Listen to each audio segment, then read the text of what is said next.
राधे कृष्णा। जय बोलो सीता रामचंद्र भगवान की जय। श्री राम जय जय राम। श्री राम जय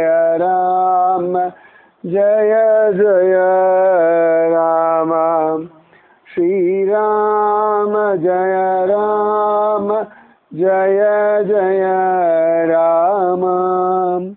श्री राम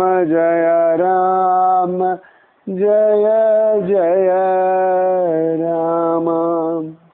जय बोलो सीता रामचंद्र भगवान की जय। जय बोलो राष्ट्रगुरु समर्थ रामदास स्वामी की जय। जय बोलो वीर तीर सूर आंजनेय स्वामी की जय। जय बोलो हिमाचल पर्वतराज की जय। जय बोलो गंगा मैया की जय। जय बोलो स्वराज्य सिंहासनाधिपति छत्रपति शिवाजी महाराज राजे की जय। जय बोलो तुंगनाथ भगवान की जय। அழகான ஒரு நாள் துங்கநாத் பகவான தரிசனம் பண்ணிட்டு வந்த ஒரு நாள். சாதாரணமா அந்த ஒரு 3 கிலோமீட்டர் அது ஏறி இறங்கி வந்து பெரிய சாதிச்சுட்டா மாதிரி ஒரு மைண்ட் செட் வந்துடுறது. ஆனா இந்த மாதிரி பல மலைகள் சர்வசாதாரணமா சமர்த்த ராமதாசர் ஏறி இறங்கி தபஸ் பண்ணிட்டே இருந்தார். இன்னைக்காவது அந்த பேஸ் வரைக்கும் வண்டி போயிடும், அதுக்கப்புறம் நடந்தா போதும் இல்லையா. கோடா இருக்கு இல்லையா, டோலி இருக்கு. ஆனா அந்த காலத்துல எல்லாம் சமர்த்த ராமதாசர் ஹிமாலயத்துல எல்லாம் சுத்தி இருக்கார், நிறைய இடங்களை தரிசனம் பண்ணிருக்கார் அப்படின்னு காண கிடைக்கிறது. இந்த வில் பவர் மெயினா ஹிமாலயாஸ்ல வர வர வர என்ன ஆகும்னா அந்த வில் பவர் கூடும். சரி பார்த்துக்கலாம் அப்படின்னு அது எங்கிருந்தோ ஒரு பலத்தை ஹிமாலயம் கொடுத்துடும். அது நடக்க நடக்க நடக்க ஒரு எனர்ஜி கொடுத்துட்டே இருக்கும். ஹிமாலயத்தினுடைய எனர்ஜி இல்லாமல் நாம நம்முடைய பலத்துல ஏறி இறங்கவோ ஒரு பிளான் பண்ணவோ அதை எக்ஸிக்யூட் பண்ணவோ கரெக்டா அதை ப்ராப்பரா முடிக்கிறதோ நிச்சயமா முடியாது. ஹிமாலயத்தினுடைய பரிபூரண அனுகிரகத்தினாலே தான் இது சாத்தியம். துங்கநாத், த லார்ட் ஆஃப் த பீக்ஸ், சிகரங்களின் நாதன். இன்னைக்கு அழகா நம்ம கையாலே அபிஷேகம் பண்ற பாக்கியம், அவரை தொடர பாக்கியம், அதன் பிறகு அதற்கு மேலே ஏறி சந்திரஷிலால உட்கார்ந்து நிஜமா அங்க போனாலே அப்பாடான்னு உட்கார்ந்து விடலான்னு தோன்றது. ஒன்றும் பேச தோணல, பெரிய டிஸ்கஷன் பண்ண தோணல. ஏன்னா அந்த எலிவேஷன் போக போக போக போக மைண்டை தானாவே அந்த லோயர் லெவல்லேருந்து அது எலிவேட் ஆகி போயிட்டே இருக்கும். ஏன்னா துங்கநாத் போக போக போக மூச்சு விடுறதே பெரிய வேலையாயிடும். அப்பாடான்னு மூச்சு விட்டுடும். ஆனால் அதுக்கு தாண்டி வேற ஒன்றும் யோசிக்கவே முடியாது. நம்ம எனர்ஜி, நம்மளுடைய எமோஷன், இது எல்லாமே ஃபோக்கஸ்டா நமக்காக உபயோகமாகும். மற்ற இடங்கள் எல்லாம் நம்ம டீவியேட் ஆகிடுவோம். நிறைய போகிறோம், பார்க்குறோம், எல்லாரையும் பார்க்குறோம். ஆனாலும் ஃபோக்கஸ் வந்து நாம மலை ஏறணும், நாம தரிசனம் பண்ணணும், நாம திரும்பி வரணும். கிட்டத்தட்ட ஒரு 7 மணி நேரம் பெரிய டைவர்ஷனே இருக்காது நமக்கு. நம்ம வைக்கிற ஒவ்வொரு ஸ்டெப்லையும் கான்சென்ட்ரேட் பண்ணுவோம். ஒவ்வொரு வாட்டியும் இன்ஹேல் பண்ணும் பொழுதும் அந்த எனர்ஜி எடுத்துப்போம். அத்தனை ஒரு அனுபவம். சரியா சொல்லணும்னா அந்த மாதிரி ட்ரெக்கிங்ல எல்லாம் முக்கியமா நம்ம எனர்ஜியை நாம நமக்கு யூஸ் பண்ணிப்போம். அனாவசியமா எமோஷனலி ட்ரெயின் ஆக மாட்டோம். பிசிக்கலி அந்த எனர்ஜி அப்படியே சேவ் பண்ணிப்போம். பெருசா கோவப்படுறதுக்கோ பெருசா யோசிக்கிறதுக்கோ டைம் கொடுக்க மாட்டோம். சும்மா இருந்தோம்னா நிறைய விஷயங்கள் மனசுல போட்டு குழப்பிண்டே இருப்போம். ட்ரெக்கிங்ல மலையேறும் பொழுது நிஜமாவே பெருசா யாரும் யோசிக்கவே தோணவே தோணாது. அவ்வளவு அழகா மாத்தி விட்டுடும். அதனாலதான் சமர்த்த ராமதாசர்லாம் ரொம்ப ஜோரா பல மலைகள் குகைகள்லாம் போய் உட்காந்து தபஸ் பண்ணார் அப்படின்னு பார்க்குறோம். இப்போ எவ்வளோ எனர்ஜி இருந்திருக்கும் அவருக்கு. அந்த எனர்ஜி எல்லாம் அவர் நமக்காக அவ்வளோ உபயோகப்படுத்துகிறார். அதுதான் மகாத்மாக்களுடைய பலம். அவள் காட்டில் போய் தபஸ் பண்ணுறதெல்லாம் அவளுக்காக கிடையாது. ரிஷியசுங்கர்லாம் சிங்கேரியில் அங்கே தான் தபஸ் பண்ணிட்டு இருந்தார். அவர் அழகா அங்க தேசம் போனவன்னு ஜோன்னு மழை கொட்டுறது. அவருடைய தப்போபலம் எல்லாம் அந்த ஊருக்கே அந்த தேசத்துக்கே நல்லது பண்ணித்து அப்படின்னு காண கிடைக்கிறது. அப்ப நம்மளுடைய எனர்ஜியை நாம யூஸ் பண்ண கற்றுக்கணும். முக்கால்வாசி நம்முடைய எனர்ஜி எல்லாம் பார்த்தோம்னா யாரோ யூஸ் பண்ணிக்கிறார். இந்த மார்க்கெட்டிங்ல எல்லாம் பார்க்கணும், அட்வர்டைஸ்மெண்ட்ஸ் எல்லாம் நம்மளுடைய மைண்டை வீக்காக்கி அவளுடைய ப்ராடக்டை செல் பண்ண தான் பார்ப்பேன். எங்கேயாவது ஒரு விஷயம் எதுவுமே ஏதாவது ஃப்ரீயாக கொடுக்குறா அப்படின்னா தென் யூ ஆர் த ப்ராடக்ட்னு சொல்லுவாள். நீ தான் அங்கே ப்ராடக்ட்டு, மற்றதும் ப்ராடக்ட் இல்லைன்னு சொல்லுவாள். அப்போ நம்மளுடைய மைண்ட் செட்டை மற்றவா ட்ரிகர் பண்ணிகிட்டே இருப்பாள். நம்ம இந்த கோவர்தனகிரி பரிக்கிரமா போகும்பொழுது அந்த ரிக்ஷாக்காரெல்லாம் சொல்லுவாங்களாம் நடக்க முடியாது ஏறுங்கன்னு சொல்லிகிட்டே இருப்பான். இங்கே பார்த்தோம்னா கோடாவாலா இத்தனா தூர ஜரூர் லேனேக்கா அப்படியே சொல்லிட்டு இருப்பான். ஏன்னா அவளுக்கு அதான் பழப்பு. ஸோ நம்ம புதுசாக போகிறதுனால நமக்கு தெரியாததுனால தானாகவே அப்படியா இந்த ஹியூமன் மைண்ட் ரொம்ப ட்ரிக்கி. உன்னால் முடியாது ரொம்ப தூரம் அப்படின்னா ஒன்று அது ஒரு இமேஜினரி வேர்ல்டில் போயிடும். அது முடியுமா முடியாதுன்னு யோசிக்கிறது. ஏன்னா நம்மெல்லாம் உடம்ப அவள் நல்லா தெரியும், நம்மெல்லாம் உடம்ப ரொம்ப கம்ஃபர்டபுளாக சொஃபஸ்டிகேட்டடாக வச்சுருக்கிறதுனால இந்த மாதிரி ஹார்ஸ் டெரெயின்லாம் நம்மெல்லாம் ஏற மாட்டோம், இறங்க மாட்டோம். லேசாக ட்ரிகர் பண்ணி விட்டுட்டா கிளப்பிடலாம், அவ்வளோதான். அதே நிறைய பேர் நீங்கள் பார்த்தோன்ற குட்டி குட்டி குழந்தைங்களாம் ஜாலியாக இருந்து ஒரு ஸ்டிக்கில் ஒன்றும் இல்லை என்னமோ பேசிட்டு ஏறு இதுன்னு இருக்கு எல்லாம் வாண்டு. ஏன்னா அதுக்கு டெஸ்டினேஷன் அதுக்கு அப்பா அம்மா கூட வரா லெட் மீ கோ அவ்வளோதானே, அது பாட்டுக்கு போயிட்டு இருக்கு. ஸோ நம்முடைய எமோஷன்ஸ் நம்முடைய எனர்ஜி நமக்கு யூஸ் ஆகணும் எப்பொழுதுமே. அதை மட்டும் கவனிச்சுட்டே இருக்கும். நம்ம எந்த விஷயம் பேசினாலும் எந்த வேலை பண்ணாலும் நிஜமாவே இது நமக்கு யூஸ் ஆகிறதா, இந்த எனர்ஜி நமக்கு பிரயோஜனம் தர்றதா. இப்போ நம்ம நிறைய விஷயங்கள் டிஸ்கஸ் பண்ணுவோம். அது நிறைய விஷயங்கள் பார்த்தோம் நமக்கு நேரடியாக பிரயோஜனமே இருக்காது. அதே ஒரு மார்க்கெட்டிங்கில் இருக்கான், இல்லாட்டி ஒரு சினிமாவில் ஒருத்தர் இருக்கான், அவன் பண்ணுறதெல்லாம் அவனை உத்தேசி மட்டும்தான் எல்லாமே பண்ணுவான். டைலாக்ஸ் டெலிவரியிலேருந்து ட்ரெஸ்ஸஸ் முதற்கொண்டு எல்லாமே பார்த்தா பார்க்குறவாளை டெம்ப்ட் பண்ணணும்ன்றதுக்கா மட்டும்தான் எல்லாமே பண்ணும். அவளுக்கு அது மார்க்கெட்டிங் ஸ்ட்ராட்டஜி, அவ்வளோதான். ஸோ நம்மளை டார்கெட் வச்சு தான் எல்லாமே பண்ணிட்டு இருப்பாள்.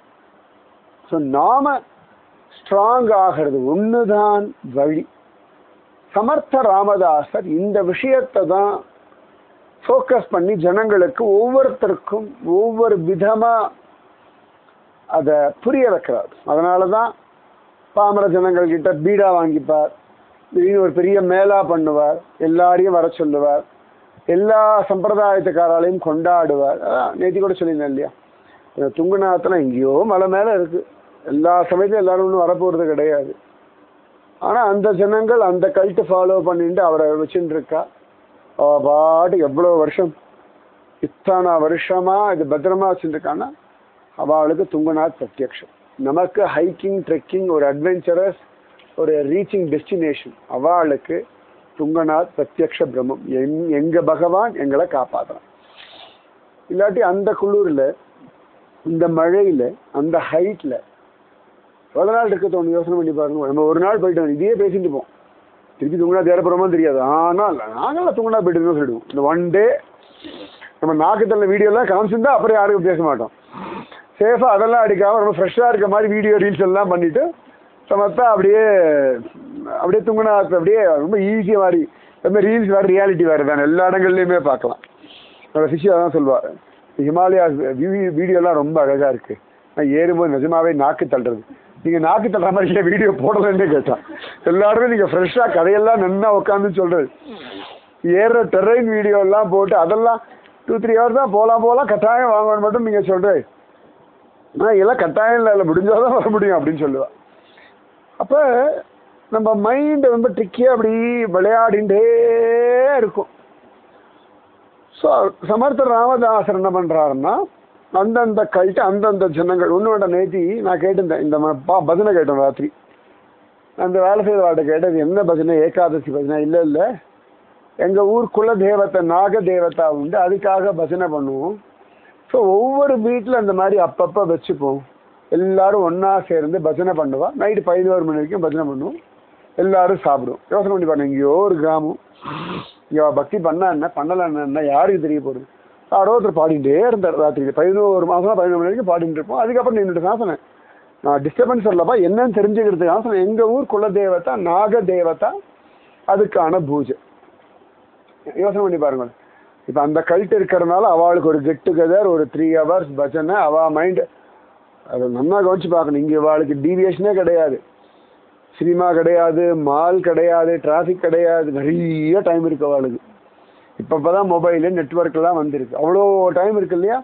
அது எல்லாமே அவள் பக்தி நாமஜபம் அவளுக்கு எனர்ஜியாக அதை யூஸ் பண்ணிக்கிறாள். பர்பஸ் ஆஃப் பக்தியை என்னடான்னா திரும்ப திரும்ப நமக்குள்ள அவ்வளவு என்ன சொல்றது என்லெஸ் எனர்ஜி இருக்கு. இப்போ யோசனை பண்ணி பாருங்களேன், இப்போ இன்னைக்கு 7 மணி நேரம் நான் ஸ்டெப்பாக நடந்திருக்கோம். நம்ம இந்த மாதிரி உங்கள் ஊரில் நடக்க விட்டா யார் நடக்க போகிறோம்? இறங்கினோன்னா ஆட்டோன்னு ஆரம்பிப்போம், இல்லாட்டி இறங்கினோன்னா ஓலா ஊபர் தான் ஆரம்பிப்போம். நிஜமாவே 5 கிலோமீட்டர் இன்னைக்கு 3 கிலோமீட்டர் ஹைக்கிங் பண்ணியிருக்கேன். 4 கிலோமீட்டர்ஸ் ஆல்மோஸ்ட் 3 hours நடந்திருக்கும். நம்ம ஊரில் 10 நிமிஷம் நடக்க மாட்டோம். யோசனை பண்ணி பாருங்க, 4 கிலோமீட்டர் அதில் 7 மணிக்கு ஆரம்பிச்ச ட்ரெக்கிங் ஈவினிங் 4:15 நம்ம முடிச்சிருக்கோம். நான் ஸ்டாப்பாக கொஞ்சம் கொஞ்சம் உட்காந்து ஓகே அது வேணும். அப்போ இவ்வளவு நமக்கு எனர்ஜி இருக்குது. யோசனை பண்ணி பாருங்க, இவ்வளோ எனர்ஜி இருக்குது. மேல் மூச்சு வாங்குறதுக்கு பெருசாக ஒன்றும் நிறைய யாரும் ஒன்றும் சாப்பிடல. வீட்டில் இருந்தாலும் எத்தனை டீ குடிப்போம், அப்புறம் பசிக்காரது சாப்பிட்லான்னு. இப்போ ஈவினிங் தான் ஒன்றுமே கேட்கல, ஏறினோ இறங்கினோ அவாவா ஒரு பேகை வேற மாட்டிண்டு, இல்லாட்டி வீடாக இருந்தால் எவ்வளோ சிட்டு இப்போ எல்லாத்தையும் தூக்கிட்டு வர அலைய வேண்டியிருக்கு. இன்னைக்கு அவ்வளோ பெரிய பேக் எல்லாரும் தூக்கிண்டு, நம்மளையும் தூக்கிண்டு, ஒரு கொம்பையும் வச்சுண்டு, இதெல்லாம் யாரும் கூட இல்லை. சமயத்தில் கோவம் வரும், அவாவா போயிட்டான விட்டுட்டு. இன்னைக்கு யார் வேணா போட்டேன், என் பேச்சுக்கு நான் வரேன். அது ஹஸ்பண்டோ ஒய்ஃபோ அண்ணனோ தம்பியோ அக்காவோ தங்கையோ, நான் என் பேச்சுக்கு வரேன். யார் வேணா என்ன பேச வேணா போட்டோம். நமக்கு இரிட்டேஷன் ஆகலை பாருங்க. அவள் கூட இருந்து வாகாமல் சொன்னால் இரிட்டேட் ஆகிருக்கும். தனியாக விட்டுன்னு அப்பாடான் இருந்தது. ஏன்னு கேட்டால் அவ்வளோ எனர்ஜி. ஸோ இதுதான் ரகசியம். சமர்த்த ராமதாசர் இந்த எனர்ஜியை தான் அட்டாக் பண்ணிட்டே, இதுதான் ரகசியம். அதனால இது இத்தனை இருக்குன்னா நாளைக்கு ஊருக்கு போயிட்டு என்னால நடக்க முடியாது சொல்லப்படாது, பொய். ஏன்னா 4 கிலோமீட்டர் அப்பில் ஏறி இருக்கு, 4 கிலோமீட்டர் டவுன் ஹில். இதில் மழையை வேற பார்த்துருக்கோம், கொம்பை வச்சுட்டு இருக்கோம், பேகை தூக்கி நடந்துருக்கும். இனிமேல் என்னால் பேகை தூக்கி நடக்க முடியாது, என்னால் இது பண்ண முடியாதுன்னா உங்களை நீங்களே ஏமாத்திக்க, அது சொல்ல வரேன். அப்போ எவ்வளோ எனர்ஜி இருக்குது பார்த்துக்கோங்க. இது என்னடான்னா 5 நாளாக ஒவ்வொரு நாளும் ஒவ்வொரு இடத்துல தங்கியிருக்கும், ஒவ்வொரு நாளும் பேக்கிங், ஒவ்வொரு நாளும் 6 மணிக்கு ரெடியாக 7 மணிக்கு கிளம்பி. நேற்றுலாம் 7 மணிக்கு பிரேக்ஃபாஸ்ட் சாப்பிட்டாச்சு, வந்து 6:50 பிரேக்ஃபாஸ்ட் சாப்பிட்டுட்டு வந்துட்டோம் நம்ம. அப்போ நமக்கு வேணும்னா உடம்பு எல்லாமே அகஸ்டமாகும். ஸோ நாம் அகஸ்டமாகறதுக்கான விஷயங்களை தான் சத்சங்கம் சொல்லித்தரும். நீ ஒன்று அகஸ்டம் பண்ணிக்கோ, என்னால முடியாது. ஆனால் இன்னைக்கு ஏதோ மூச்சு வாங்கிட்டேன், நாக்கு தள்ளிட்டேன். ஆனால் அதுலேயும் உடம்பு அகஸ்டமாகி ஏறி இறங்கி குளிர்த்து ஜெர்க்கினை கைட்டி வச்சோம், நம்மளே தூக்கிண்டோம், இது வேற தூக்கணும்னு தோணலையே. அப்போ இவ்வளோ விஷயங்கள், பெருசாக ஒரு ஃபெசிலிட்டி கிடையாது தூங்கினா அது ஏறி இறங்கும்போது வாஷ்ரூம் முதற்கொண்டு. ஆனாலும் அக்செப்ட் பண்ணிட்டோமா இல்லையா? ஸோ அந்த அக்செப்டன்ஸ். ஸோ சமர்த்த ராமதாசர் யார் யார் எந்தெந்த கல்ட்டில் இருக்காளோ அந்த கல்ட்டில் அவளுக்கு ஒரு ஸ்திரத்தன்மையை கொடுக்குறார். அதை தாண்டி அவளுக்கு வேணும்னா தான் இந்த ராமனுடைய விஷயத்தை சொல்லி ஸ்ரீராம ஜெயராம ஜெய ஜெய ராம அப்படின்னு உபதேசம் எல்லாம் பண்ணி ஒன்றும் வேண்டாம். இன்னைக்கு நம்ம மேலே போகணும், அந்த ஒரு வயசான பண்டா எல்லாம் அழகாக பண்ணி உள்ளேயும் பண்ணி வெளில வந்து பைசா விட்டுருவோம். நம்ம 50 ரூபா கொடுக்குற சந்தோஷமாக வாங்கிட்டு இருப்பார். பண்ணணுமே இந்த வயசுக்கு. யோசனை பண்ணி பாருங்க, நமக்கு ஒன்றுமே நம்ம வயசுலாம் அந்த வயசுக்கு அங்கே நின்றுட்டே உட்காரதுக்கு இடம் கிடையாது, அவ்வளோ சில்னஸ்ஸு, பெரிய ஒரு ஏரியா கிடையாது. இதுக்கு நடுவில் அத்தனை பேர் நின்றுண்டு அவ்வளோ பேரும் அபிஷேகம் பண்ணுறோம், அவ்வளோ பேருக்கும் அவள் எவ்வளோ பொறுமை இருக்குது. யோசனை பண்ணி பாருங்க. இல்லை எத்தனை பேர் அவளை மதிக்க போகிறா, எத்தனை பேர் அவள் சொல்கிறத கேட்க போகிறா. ஆனால் அவ்வளவு ஸ்ரத்தைன்னா அவளுடைய ஸ்ரத்தையிலாம் தான் இன்னைக்கு இவ்வளோ ஜனங்கள் துங்குநாத்துக்கு சாயங்காலம் 3 மணிக்கெலாம் கூட ஏறிட்டு இருக்கான்னா இவாளுடைய தபஸு, இவாளுடைய பக்திக்கு பகவான் இவாளெல்லாம் இருக்கிறான். ஆயிரம் சொல்ல அவள் தெரியாமல் ஏறான் சுவாமி இவாளுக்காக. ஏன்னா அவள் பிடிச்சி வச்சிருக்காள் அந்த சுவாமி, அந்த பகவானுடைய அந்த சாநித்தியத்தை உள்ள அவ்வளோ தெரிஞ்ச நமக்கு. ஒரு சாஞ்ச ஒரு கல் தானே, சிவலிங்கம் தானே. ஆனால் போனோன்னு நம்ம அபிஷேகம் பண்ண அவ்வளோ சந்தோஷமாக இருக்கும். அவ்வளோ ஹைட்டில் ஒரு அபிஷேகம் பண்ணுறோம் அப்படின்னா அப்போ அத்தனை ஒரு ஆனந்தம் இருக்குது. ஸோ சமர்த்த ராமதாசர் இந்த விஷயங்களுக்கு தான் எல்லாருக்கும் திரும்ப திரும்ப திரும்ப திரும்ப உற்சாகம் உத்வேகம் எல்லாம் கொடுத்துட்டே இருக்க. அப்ப சமர்த்த ராமதாசர் நிறைய பக்தாளுக்கு ரொம்ப பிரீத்தி உண்டு. ஒரு சந்தர்ப்பத்துல என்ன ஆகிறது, ஒரு கிராமத்துல இருக்க சில பேருக்கு சமர்த்த ராமதாசரை தன்னுடைய வீட்டுல கூப்பிட்டு ஆகாரம் கொடுக்கணும்னு ஆசை. ரொம்ப சிம்பிள். அவள் அந்த மகர் ஜாதி அந்த மாதிரி ரொம்ப ஹைஃபைலாம் கிடையாது, ஜாதியிலையும் பெரிய உயர்ந்த ஜாதி இல்லை. சமர்த்த ராமதாசர் பார்க்கவும் மாட்டார். எல்லாரும் ஒவ்வொருத்தரும் சமர்த்த ராமதாசர் தனியா இந்த தேதிக்கு உங்களால வர முடியுமா, எனக்கு என் கையால சமைச்சு உங்களுக்கு கொடுக்கணும்னு ஆசை. சமர்த்த ராமதாசர் ஒத்துக்கிறார். ஒன்றும் வேண்டாம், இன்னைக்கு மேல அந்த பராத்தா சாப்பிட்டோம். எவ்வளவு சின்சியரா அவன் பண்ணான். அந்த இடத்துல இத்தனை சாமானு எடுத்துட்டு போய் தான் பண்ணணும். மேலேருந்து ஒன்றும் வானத்துலேயும் குதிச்சிடாது. அவன் ஒரு ஆளு பராத்தா பண்றான், ஒரு ஊறுகாய் கொடுக்குறான்னா கூட அந்த எல்லாத்தையும் கீழேந்து எடுத்துட்டு போய் அங்க ப்ரிப்பேர் பண்ணி அவன் கொடுக்கணும். மேகினா கூட அவ்வளோதையும் தூக்கின்னு போனவன். அதை சத்தையோடு அவன் பண்ணணும். பண்ணி ஒவ்வொருத்தரும் சூடாக கொடுத்து டீ காஃபியை கொடுத்து அங்கே ஒரு நம்ம உட்காரதுக்கு ஒரு டேபிளை போட்டு 4 சேரை போட்டு டெய்லி உள்ளே எடுத்து அந்த ஊரை காத்தடிச்சு அப்படி இருக்கும், மழை இருந்தால் அப்படி இருக்கும். இத்தனையும் தாண்டி அவன் குடும்பத்தை அவன் காப்பாற்றுறதுக்கு இவ்வளோ வேலை பண்ணிட்டு இருக்கான்னா நிஜமாவே துங்குநாத் பாபாவினுடைய ஆசீர்வாதம் அவனுக்குலாம் எவ்வளோ நம்பிக்கை இருக்கு. நம்மளை விட அவனுக்கு அவ்வளோ நம்பிக்கை இருக்கு. டெய்லி துங்குநாத் பாபா தான் என் படி அளக்கிற, என் குடும்பத்தை காப்பாற்றுற. இத்தனை பேர் வரா. ஒன்று அந்த ஹைட்டில் someone is there to give you hot food அப்படின்னா விளையாட்டா? சுட சுட ஆலு பராத்தாவா, மேகியோ, ஒரு டீயோ ஒன்றும் வேண்டாம். நம்ம பாட்டுக்கு போனால் எனக்கு ஒரு வாட்டர் பாட்டிலை கொடு, ஒரு ஜூஸை கொடு, ஒரு அமுல் கூல் காஃபே கொடுன்றோம். என்ன வெயிட் இருக்கும்? குதிரையாக இருந்தாலும் அதை எடுத்துகிட்டு போகணுமே. எடுத்துகிட்டு போயிட்டு அது காலியாக ரீஃபில் பண்ணோம். கீழேருந்து எடுத்துன்னு பெரிய ப்ராசஸ்.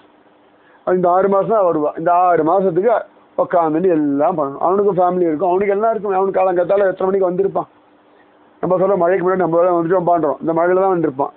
இந்த மழையில் தான் சாயங்காலம் கடை அடிச்சு வீட்டுக்கு போவான். திருப்பி அடுத்த நாள் காலத்தில் வரணும். அந்த கிராமம் எங்கே இருக்குன்னு தெரியாது. கீழேயா அந்த பக்கம் இன்னொரு கிராமம் இருக்குது, அந்த இடத்துல வரானா தெரியாது. ஆனாலும் அவனோட சின்சியாரிட்டி வாங்குற பைசாவுக்கு அவ்வளோ பெரிய பராத்தா. நீ 5 ஸ்டார் ஹோட்டலில் விட அவ்வளோ பெரிய பராத்தா தரமாட்டான். நமக்கு அரை பராத்தா 3/4 பராத்தாவில் வயிறு ஜிம். இப்போ வரைக்கும் வி ஃபீல் குட், எனர்ஜெட்டிக்காக. டேஸ்ட்ன்றதை தாண்டி ஒரு ஹோம்லி ஃபுட். அப்போ அவன் மைண்டுக்குள்ளே எவ்வளவு தூரம் அந்த ஸ்ரத்தை இருக்கும். அந்த மாதிரி சமர்த்த ராமதாசர் மேலே ஸ்ரத்த கொண்ட ஒவ்வொரு பக்தாலும் அவரை கூப்பிடுறார். சமர்த்த ராமதாசர் ஒத்துக்கிறார். இது என்ன ஆயிடுச்சுன்னா ஒரே நாள்லேயே 11 பேரும் கூப்பிடுறார். ஒரே நாளில் இந்த கிராமத்திற்கு 11 பேரும் சமர்த்த ராமதாசர் சாப்பிட வரணும்னு கூப்பிடுறார். சமர்த்த ராமதாசர் ஒத்துக்கிறார். கூடவே கல்யாண சுவாமி அவெல்லாம் பார்த்துட்டு இருக்கா. அதே டேட்டு, அதே டைம், அதே கிராமம், வேற ஊராக இருந்தாலும் பரவாயில்ல, எல்லார்கிட்டையுமே ஒத்துக்கிறார். சிஷ்யெல்லாம் பார்க்குறாரு. மறந்துட்டா பொழுது சுவாமி அப்படின்னு அந்த லாஜிக்கலாக ப்ராக்டிக்கலாக எப்படி கல்யாண சுவாமி மட்டும் சொல்கிறார். அவருக்கு தெரியாமல் அவர் ஒத்துக்கலை. நாம் என்ன லீலன்னு பார்க்கலாம் அவ்வளோதான் அப்படின்னு விட்டார். மற்ற சிஷ்யாளுக்கெல்லாம் அது புரியவே இல்லை. அந்த டேவும் வந்துடுத்து. சமர்த்த ராமதாசர் ஏகாந்தமாக உட்காந்து தபஸ் பண்ணியிருந்தார். அப்புறம் சரி நான் பாட்டுக்கு வரேன் செஞ்சுக்கலாம், நான் போயிட்டுறேன் அப்படின்னு போகிறேன். இப்போ எல்லாருக்கும் ஒன்றும் புரியலை. சரி ஒவ்வொரு வீட்டில் போயிட்டு எனக்கு கொஞ்சம் போதும் 11 வீட்டில் சாப்பிடுவாரா அப்படின்னு பார்த்துருந்தேன். அதே டைம் எல்லா வீட்லேயுமே சமர்த்த ராமதாசர் இருந்தார். 11 ரூபம் எடுத்து எப்படி சிவபெருமான் ஏகாதச ருத்ரர்னு 11 ரூபம் உண்டுன்னு சொல்லுவோமோ அந்த மாதிரி 11 விதமான ரூபத்தோட சமர்த்த ராமதாசர் ஒவ்வொருத்தர் வீட்லையும் அதே டைம்ல உட்காந்துட்டு சாப்பிட்டு இருக்கார். முடியுமா அப்படின்னா நாரத மகரிஷி கிருஷ்ணனை பார்க்க போகும்பொழுது 16,108 வீடுகள்லையும் கண்ணன் இருந்தான் அப்படின்னு பாகவதம் சொல்றது. எத்தனையோ மகாத்மாக்கள் ஏகநாதர் ஒரே சந்தர்ப்பத்தில் 2 பேர் வீட்டில் ஆகாரம் எடுத்துட்டார் எல்லாரும் பார்த்துட்டு இருக்கும் பொழுது அப்படின்னு காண கிடைக்கிறது. மகாத்மாக்கள் அந்த அன்புக்கு வசப்பட்டுட்டான்னா அந்த மாதிரி சமயங்கள்ல மட்டும்தான் அவளுடைய இந்த தெய்வீக லீலையெல்லாம் வெளில காட்டுவார். இல்லாட்டெல்லாம் ரொம்ப சிம்பிள் ஹியூமன் பீ இதுல மட்டும்தான் அவ தங்களை அப்படியே காட்டிட்டு வருவாளே ஒழிய ரேர் கேஸ்ல மட்டும்தான் நிஜமாவே தே ஆர் டிவைன் பர்சனாலிட்டின்றத நமக்கு காட்டி கொடுப்பா. அழகா எல்லாம் சாப்பிட்டாச்சு. சமர்த்த ராமதாஸ் எல்லா வீட்லயும் கிளம்பி போறார். ஒவ்வொருத்தரும் பேச எங்க வீட்டுக்கு சமர்த்த ராமதாஸ் வந்தா. அவர் சொன்ன எங்க வீட்டுக்கு வந்தாரு. இவரு சொல்ற எங்க வீட்டுக்கு அதே டைம்ல தானே சாப்பிட்டார். அப்பதான் அவளுக்கே தெரியாதா 11 வீட்லயும் சமர்த்த ராமதாஸ் ஒரே சமயத்துல இருந்துட்டு 11 பேர் கொடுத்த ஆகாரத்தை 11 பேர் கொடுத்த சாப்பிட்றதுக்கு தைரியம் வேணுமே, வயிற்றுல இடம் வேணுமே. அதுக்கப்புறம் சிஷ்யாலாம் ஒவ்வொரு வீட்டா போய் கேட்கற சில சிஷ்யாலாம் வந்தாரு சாப்பிட்டாரு. நல்லா சாப்பிட்டார், ஃபர்ஸ்ட் கிளாஸா சாப்பிட்டார். நாங்கள் அவருக்கு என்னெல்லாம் பிடிக்கும்னு பண்ணோமோ அத்தனை ஒவ்வொரு வீட்லையும் ஒவ்வொரு மீனும் அவளுக்கு வாழ் தெரிஞ்ச மாதிரி பண்ணியிருக்கா. அத்தனை இடத்துலையும் சமர்த்த ராமதாசர் நன்னா பிடிச்சு உக்காந்து சாப்பிட்டுட்டு வந்திருக்கா. எல்லாருக்கும் உபதேசம் பண்ணிட்டு ஸ்ரீராம ஜெயராம ஜெய ஜெயராமன்னு ஆசிர்வாதம் பண்ணிட்டு அத்தனை பேருக்கும் அந்த ஆனந்தத்தை கொடுத்துட்டா. அது அந்த பகவத் பலம், உள்ளுக்குள்ள அந்த சக்தி. இப்போ ஒன்றும் வேண்டாம், நம்ம 10 பேர் மலை ஏறணும். நம்ம 10 பேருக்குள்ளே அதே பகவான் தான் நினைச்சு கொடுத்தான். நம்ம இண்டிவிஜுவல் எனர்ஜி நம்மளுடைய எந்தூசியாசம் எல்லாம் விட்டுருங்க. இந்த 10 பேருக்கும் எனர்ஜி ஒரே சமயத்தில் எல்லாரும் ஏறிடும். குழந்தைகள், வயசானவா, லேடிஸ், ஒவ்வொருத்தருக்கும் ஒவ்வொரு விதமான இருக்கு. Who cave the energy? நம்மளை விட்டுருவோம். எத்தனையோ பேர் வயசானவா ஏறுறதை பார்த்தோம், எத்தனையோ பேர் குதிரையில போறதை பார்த்தோம். அந்த குதிரைக்கு எனர்ஜி, அந்த மியூல், இந்த கோவேறு கழுதுக்கு எனர்ஜி யார் கொடுப்பா? ஏறி இறங்கி ஓடி குண்டு குண்டா ஆளெல்லாம் தூக்கிட்டு வருது. அத்தனை பேருக்கு வர்றதுக்கு எனர்ஜி. நம்மெல்லாம் தனித்தனியா போயிட்டு வந்தோம். ஆனா அந்த மலைக்கான எனர்ஜி, குதிரைக்கான அந்த கோவேறு கழுதைக்கான எனர்ஜி, வர ஜனங்களுக்கான எனர்ஜி, அங்க பூஜை பண்றவர்களுக்கான எனர்ஜி, அங்க கடை வச்சிருந்துக்காளுக்கு எனர்ஜி, எல்லா எனர்ஜியும் சிங்கிள் சோர்ஸ் தூங்குனார் தான் கொடுத்துட்டு இருக்கு. அத்தனை பேருக்கு அதே எனர்ஜியை கொடுத்து இஸ் மெயின்டைனிங். ஒன்றும் வேண்டாம், நம்ம அவ்வளவு மழை இந்த ரோட்ல சும்மா வண்டி ஓட்டினாலே கஷ்டம். அந்த கொற்ற மழையில நம்ம டிரைவர் வண்டி ஓட்டணும். யார் எனர்ஜி கொடுத்தா? நம்ம கொடுத்தோமா? நம்ம எல்லாம் டயர்டா இருந்து அவாவா செட்டில் ஆகி தூங்கிடும். நமக்கு வண்டி எந்த பக்கம் போயிட்டு இருக்கு, லெஃப்டா ரைட்டா ஸ்ட்ரைட்டா, அங்கங்க ஏதோ பிரேக் அடிக்கும் போது தெரிஞ்ச ஒழிய ஹூ கேவ் தி எனர்ஜி? அந்த டிரைவருக்கும் நமக்கு என்ன சம்பந்தம்? ஒரு வாரம் பழக்கம் இருக்குமா? நம்ம பெருசா அவனை என்ன கவனிச்சுட்டோம் அவரை. ஆனால் டெய்லி இத்தனை மணிக்கு அத்தனை மணிக்கு ரெடி ஆகி இன்னைக்கு 6 மணிக்கு ரெடி ஆகி நம்மளை கொண்டு அங்கேயே உட்காந்து ஹூ கேவ் தி எனர்ஜி? அப்போ ஒவ்வொருத்தருக்குள்ளேயும் பகவான் அவ்வளவு எனர்ஜியை கொடுக்கும். ஸோ மகாத்மாக்கள் அந்த எனர்ஜியை தான் அவ்வளவு அழகா உலகத்துக்கு பிரயோஜனப்படும்படியா உபயோகப்படுத்துறோம். அப்புறமா தான் ஒவ்வொருத்தருக்கும் தெரியாது. சமர்த்த ராமதாசர் எல்லா வீடுகள்லையும் வந்தார். ஒரே சமயத்துல எல்லா வீடுகள்லையும் ஆகாரம் எடுத்துட்டார் அப்படின்னு எல்லாருக்குமே புரிஞ்சது. சமர்த்த ராமதாசர் இந்த விஷயம்லாம் தெரியும். இது ஜஸ்டிஃபையும் பண்ணல, எக்ஸ்பிளைனும் பண்ணல. என்னடா எல்லாரும் என்ன எப்படி சாப்பிட போற நினைச்சல் சாப்பிட்டேன் பார்த்தீங்களா, அந்த இதுக்கும் போல. இது இவாளுடைய மனசு, இவாளுடைய சந்தேகம், இவாளுடைய குழப்பம். நான் பண்ண வேண்டியது அந்த 11 வீட்டில் போய் சாப்பிடணும், அவளுக்கு சந்தோஷம் கொடுக்கணும். அதுதான் இம்பார்ட்டன்ட். இந்த ஃபோக்கஸிங் இதுதான். அவரை பொறுத்த 11 பேர் வீட்டில் போகணும், சாப்பிடணும். மற்றவா என்ன நினைக்கிறா, அதுக்கு அவள் என்ன ஜஸ்டிஃபிகேஷன் கொடுக்குறா, நம்ம எல்லாம் என்ன பண்ணுவோம், இதில் ரொம்ப கான்சன்ட்ரேட் பண்ணுவோம். பார்த்தியா நான் பண்ணிட்டேன், பார்த்தியா இதை ரொம்ப ஜஸ்டிஃபை பண்ணி ப்ரூவ் பண்ண ட்ரை பண்ணுவோம். இது விஷயமே இல்லையே. It's none of my business. Own குழப்பம், ஓன் பைத்தியக்காரத்தனம், ஓன் முட்டாள்தனம், உன்னுடைய எதிர்பார்ப்பு, இதுக்கெல்லாம் இதுதான் ஞாபகம் வச்சுக்கோங்க. எப்பொழுதுமே எல்லாரும் நம்மள இந்த மார்க்கெட்டிங் முதற்கொண்டு எல்லாம் நம்ம ட்ரிகர் பண்ணிட்டே இருப்பா. விலை கொடுக்காம போயிட்டே இருக்கும். எல்லா இடத்துலையும் எல்லா சந்தர்ப்பங்கள்லையும் நம்ம எல்லாத்துக்கும் விலை கொடுக்க கூடாது. விலை கொடுத்துட்டோம்னா மாட்டிடும். விலை கொடுக்கவே கூடாது. சிலதெல்லாம் அப்படியே ஒதுக்கிட்டு போயிட்டே இருக்கணும். யார்கிட்ட ப்ரூவ் பண்றதுக்கோ, அவட ஜஸ்டிஃபை பண்றதுக்கோ, நான் நல்லவன்னு நிரூபணம் பண்றதுக்கோ அவசியமே கிடையாது. உங்களை நன்னா தெரிஞ்சவாளுக்கு ப்ரூவ் பண்ண வேண்டாம், நல்லா தெரியாதவாளுக்கும் ப்ரூவ் பண்ண வேண்டிய அவசியமே இல்லை. இதுக்கு நம்ம பாட்டு போக வேண்டியதான். நம்ம வழியை பார்த்து இப்போ இன்னைக்கு துங்குநாத்து போறேன், யாரோ கேட்டால் பதில் ஒருத்தரையா போயிட்டு நான் ஏறி வந்துட்டேன், நான் போயிட்டு வந்துட்டேன், நான் 7 மணிக்கு போனேன், இப்போ வந்துட்டேன் அப்படி யாரோட சொன்னோம். யாராவது நம்மளை கேட்டான்னா நம்மளோட சொன்னோம். சில பேர்கிட்ட சொன்னோம் ரொம்ப நேரம் ஆச்சு அப்படின்னு. அவள் கேட்பாளா கேட்க மாட்டான் நமக்கு தெரியாது. அவள் ஏறி இருக்கலாம், திரும்பி வந்திருக்கலாம், சில பேர் அதையும் தாண்டி எல்லாம் போயிருக்கலாம். என்ன பண்ண முடியும்? ஒன்றும் வேண்டாம். போன வாட்டி நான் துங்குநாது ஏறி இறங்குறேன். அப்போ ஒரு சில வயசு பையன், அங்கிள் கிட்னா டைம் லகேகா அப்படின்னு. நான் சொன்னேன் 3 மணி நேரம் ஆகும்பா, 3 கிலோமீட்டர். உடனே ஒருத்தன் சொன்னான், अंकल के लिए 3 घंटा, हम लोग के लिए पौना घंटा में जाएगा. இப்படியே ஒருத்தன் சொன்னான். நான் சிரிச்சேன். நீ அடுத்ததான் வந்திருக்கியான்னு. பகலே பாருனா நான் சொன்னேன், இப்பதான் வந்தேன். நான் 4வது தடவை வந்துட்டு இருக்கேன். வருஷம் வந்துட்டு இருக்கேன். நீ எவ்வளவுதான் இருந்தாலும் இவ்வளவு நேரம் ஆகும். 2 மணி நேரம் குறைவா ஆக வாய்ப்பே கிடையாது. இனிமேல் நீ போகிறதும் போகாதும் உன் இஷ்டம். அதுக்கப்புறம் அடங்கினான். அங்கிள் கேலியே இப்படி அப்படி அது நான் சிரிச்சுட்டே இருந்தேன், சொல்லிட்டே இருந்தேன். நிஜமா இப்படிதான் நம்மளுடைய மைண்ட் இப்படிதானே ஏமாத்து நம்ம கிட்ட. ஸோ அந்த மைண்ட்ல இருந்து வெளில வரணும். அதனால எந்த விஷயத்துக்கு நம்ம ப்ரூவ் பண்ணணுமோ அதை ப்ரூவ் பண்ணா போதும். எல்லாத்துக்கும் எல்லா விஷயத்துலையும் எல்லா சமயத்துலையும் உங்க எனர்ஜியை வேஸ்ட் பண்ணாதீங்க. அதனாலதான் ரைட் அப்படின்னு போயிட்டே இருக்கணும். அதுக்கெல்லாம் போய் கஷ்டப்பட்டு ப்ரூவ் பண்ணி ஒன்றும் ஆப்படுறது கிடையாது.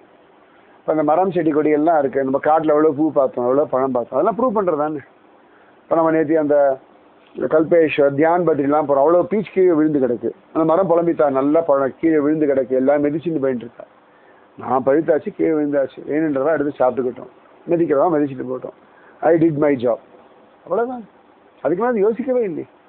You two your job. எல்லாத்துக்கும் எக்ஸ்பிளனேஷன், எல்லாத்துக்கும் ஒரு ஜஸ்டிஃபிகேஷன், எல்லாத்துக்கும் ப்ரூவ்லாம் பண்ண வேண்டாம்.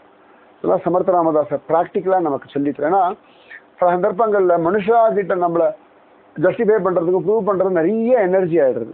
மென்டலி எமோஷனலி ட்ரெயின் ஆகிடும்.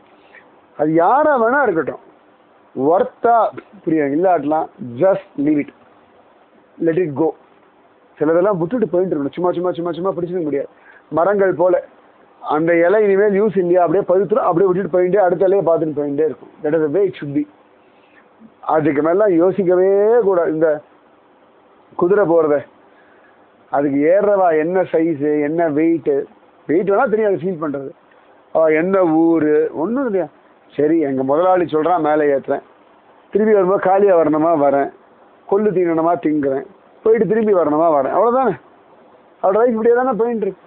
சில விஷயங்கள்லாம் ஜாலியா விட்டு உங்களுக்கு என்ன வேணுமோ அதை மட்டும் பார்த்துட்டு போயிட்டே இருக்கும். மீதி விஷயம் நாளைக்கு. ஸ்ரீராம ஜய ராம ஜய ஜய ராம, ஸ்ரீராம ஜய ராம ஜய ஜய ராம. जय बोलो सीता रामचंद्र भगवान की जय. जय बोलो राष्ट्र गुरु समर्थ रामदास स्वामी की जय. जय बोलो स्वराज्य सिंहासनाधिपति छत्रपति शिवाजी महाराज राजे की जय. जय हिंद, भारत माता की जय. जय बोलो हिमाचल पर्वतराज की जय. जय बोलो गंगा मैया की जय. जय बोलो तुंगेश्वर भगवान की जय. राधे कृष्णा.